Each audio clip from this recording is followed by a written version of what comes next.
트라우마라는 말이 익숙하죠. 이제는 또 우리가 일상에서도 많이 사용을 해요. 우리가 오늘 이야기하는 트라우마는 사실은 사이킥 트라우마의 줄임말이에요. 심리적 트라우마. 우리가 살다 보면 뭐 이런저런 마음이 힘들고 어려운 일을 겪어요. 이런 거는 보통 우리가 스트레스라고 하지 트라우마라고 하지 않아요. 트라우마는 내가 생명의 위협 같은 큰 충격적인 일을 경험하고 그 일로 인해서 우리의 생각, 감정, 행동에 영향을 주는 거예요. 그러면서 삶에 지속적으로 부정적인 영향을 주는 경험, 이게 트라우마죠. 교통사고라든가 물에 빠질 뻔한 것 같이, 물론 그것도 충격적인 사건이지만 일회적인 사건보다는 가정폭력이나 아동학대 혹은 근친성폭력, 학교폭력과 같이 지속적으로 일어나는 그런 트라우마 경험이 훨씬 더 해롭고 나쁜 영향을 준다는 사실이 지금 밝혀지고 있어요. 이런 흥미있는 실험을 했어요. 새끼쥐 실험인데요. 그 새끼쥐들을 우리에 집어넣고 관찰을 했어요. 열흘 동안 실험을 하는데 4일째 되는 날 고양이 털을 우리 속에 집어넣었어요. 막 놀고 있던 새끼쥐들이 활동량이 뚝 떨어지죠. 움직이지 않아요. 왜? 공포를 느낀 거예요. 고양이 털 그 냄새를 맡으면서. 그래서 다 그 구석에서 가만히 움직이지 않고 이렇게 있는 것을 관찰을 했어요. 5일째 되는 날 그 고양이 털을 제거했어요. 그리고 우리가 기대했던 건 뭐냐면 이제 위험이 없어졌으니까 새끼쥐들이 다시 활발하게 활동할 거를 기대했어요. 그런데 공포를 한번 느끼고 나서 안전이 위협되자 이렇게 계속 긴장하고 두려움에 움직임이 없었다는 그런 실험이에요.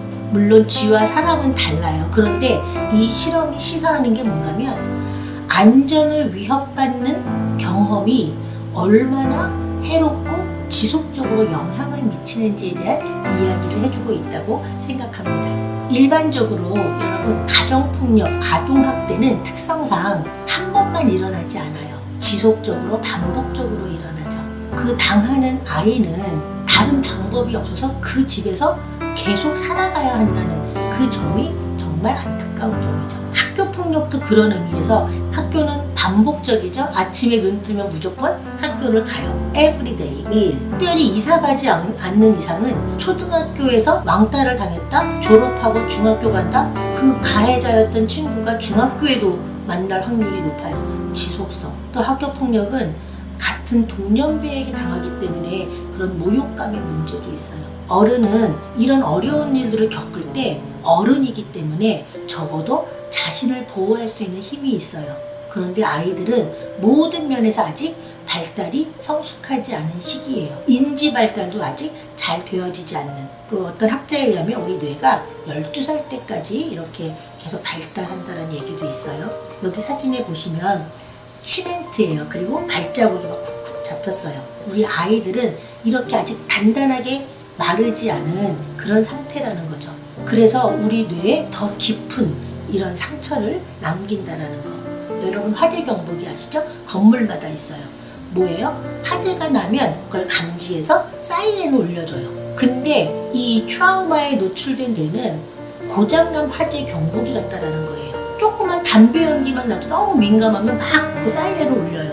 음식을 할 때 이렇게 생선을 음식하다가 연기가 좀 나는데 이거를 화재인 줄 알고 오인해서 경보기가 울리고 여기 위에 스프링클러 이게 작동하면 굉장히 곤란하죠. 그런 것처럼 일반적인 그 사람이 그냥 얼굴을 나를 탁 쳐다본 건데 너 왜 기분 나쁘게 나 쳐다봐? 민감하게 화재 경보기가 울리면서 그래서 그거를 주먹을 가지고 이제 싸우게 되는 거죠. 이렇게 예민하게 반응을 하는 것도 무뎌져서 아예 작동을 안 하면 더 위험하죠. 실제로 화재가 일어났는데도 그걸 감지를 못한다면. 트라우마에 노출된 사람은 예민하게 과각성 상태라고 그래요. 그렇게도 하지만 무감각해지는 그런 특성도 있어요. 가출 청소년들을 이렇게 조사를 했어요. 그런데 75%가 가정폭력, 불화 때문에 나왔다라는 그런 연구조사예요. 사실 저는 위기청소년, 보호감호소나 이런 곳에 있는 그 청소년들을 많이 만나는데요. 거의 대부분 가정폭력, 아동학대, 성폭력, 학교폭력과 같은 트라우마에 노출된 경험이 거의 99%였어요. 이제 친구를 괴롭히고 또 절도를 하고 다른 사람을 때려서 벌을 받고 있는 그 행동이 절대 괜찮다거나 정당화되지 않아요. 잘못된 선택이고 그건 나빠요. 다만 오늘 제가 여러분에게 드리고 싶은 말은 미성년자는 법으로 어른들이 무조건 절대적으로 돌봐줘야 돼요. 그래서 법도 그렇게 만들어 놓은 거죠. 성인이 아니라서 스스로 돌볼 수 없는 연약한 그런 존재였기 때문에. 그래서 어른들이 제대로 돌보지 못해서 이렇게 폭력과 학대를 당한다? 이거는 전적으로 어른들의 잘못이라는 사실을 말씀드리고 싶고 너무 미안하게 생각해요.